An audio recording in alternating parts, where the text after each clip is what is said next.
Dear students, इस video में हम बात करने वाले हैं एडी करंट्स की, जिसे हम फोकाल्ट करंट्स भी बोलते हैं। अब सबसे पहले क्वेश्चन ये आता है कि what do we mean by eddy currents. अब तक हम इंड्यूस्ड करंट पढ़ते आ रहे थे, क्या ये एडी करंट्स इंड्यूस्ड करंट से डिफरेंट हैं? अगर डिफरेंट नहीं है तो ऐसा क्या हुआ कि इनको अलग नाम देना पड़ा, एडी करंट्स कहना पड़ा?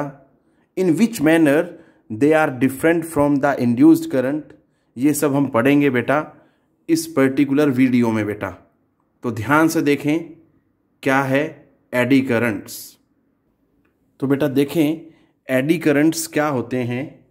These are the currents induced in the bulk pieces of conductors when the amount of magnetic flux linked with the conductor changes।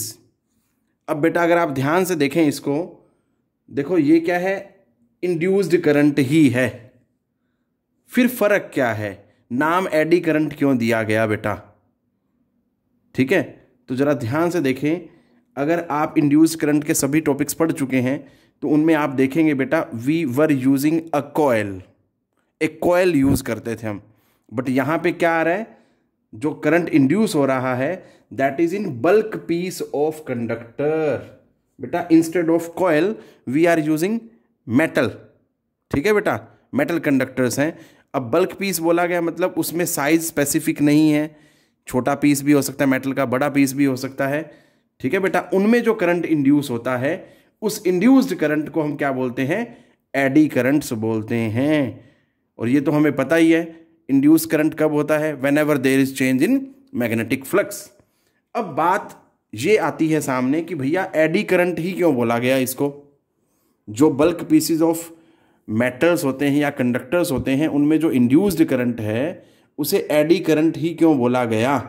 तो देखते हैं बेटा इसका जवाब।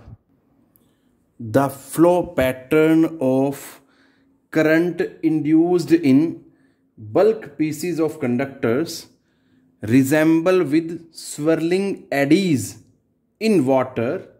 That's why these are called eddy currents. बेटा इसको बड़ी आसानी से समझा जा सकता है। कई बार जैसे हम बच्चा छोटा होता है, वो बकेट में पानी डाल के उसमें हाथ से घुमाता है बेटा उसको ऐसे। ठीक है बेटा, तेजी से जब घुमा के हम छोड़ देते हैं तो उस टाइम पे जो मोशन होता है पानी में, उसी तरह का फ्लो पैटर्न होता है बेटा। इसलिए इनको हम क्या बोलते हैं, एडी करंट्स बोलते हैं बेटा। इंड्यूस्ड करंट जो होता है बल्क पीस ऑफ कंडक्टर में, उसका फ्लो पैटर्न बिल्कुल उसी तरह से मैच करता है बेटा। तो उसके बेसिस पे ही इनको हमने एडी करंट्स बोलना शुरू किया। और सबसे पहले ये फोकाल्ट ने डिस्कवर किया था इसको इन ईयर 1895, इसलिए उसके नाम पे ही इनको हम फोकाल्ट करंट्स भी बोलते हैं। अब बात करते हैं मैग्नीट्यूड ऑफ एडी करंट्स की बेटा। अब एडी करंट तो हमने पढ़ लिया और हमने ये कंक्लूजन निकाला कि बेटा there is no difference between induced current and eddy current. The basic सा जो डिफरेंस है बस वो ये है कि ये बल्क पीसीज ऑफ मेटल्स या कंडक्टर्स में इंड्यूस होता है, जबकि इंड्यूस्ड करंट के बारे में जब हम पढ़ रहे थे वहाँ पे हम कोयल पढ़ रहे थे, बस कोयल में करंट इंड्यूस्ड पढ़ते थे। तो अब बात करते हैं मैग्नीट्यूड ऑफ एडी करंट की, तो वो क्या है बेटा? सो बेटा जी I is equal to E/R है। ठीक है बेटा, E क्या है, इंड्यूस्ड EMF, और R क्या है, रेजिस्टेंस। इसको नंबर 1 दे देते हैं। अब हमें पता है जो इंड्यूस्ड EMF होता है E, वो किसके बराबर होता है, दैट इज -d∅/dt। यहाँ पे फाई क्या है, that is the magnetic flux. आप इसको ऐसे भी लिखना चाहें तो ऐसे भी लिख सकते हैं, that is up to you, आप कैसे चाह रहे हैं। इसको नंबर दे देते हैं 2। अब अगर मैं 2 को 1 में यूज करूंगा तो बेटा मैग्नीट्यूड ऑफ एडी करंट क्या आ जाएगा, that is -d∅B/dt divided by बेटा R। क्लियर है, ये चीज आपने याद रखनी है। अब अगर मैं डायरेक्शन की बात करूं, क्योंकि बेटा मैं बता चुका हूं there is no difference between eddy current and induce current. अब इंड्यूस करंट की डायरेक्शन को पता लगाने के लिए हमारे पास क्या था, एक रूल था लेंजिस लॉ और दूसरा था फ्लेमिंग्स राइट हैंड रूल बेटा।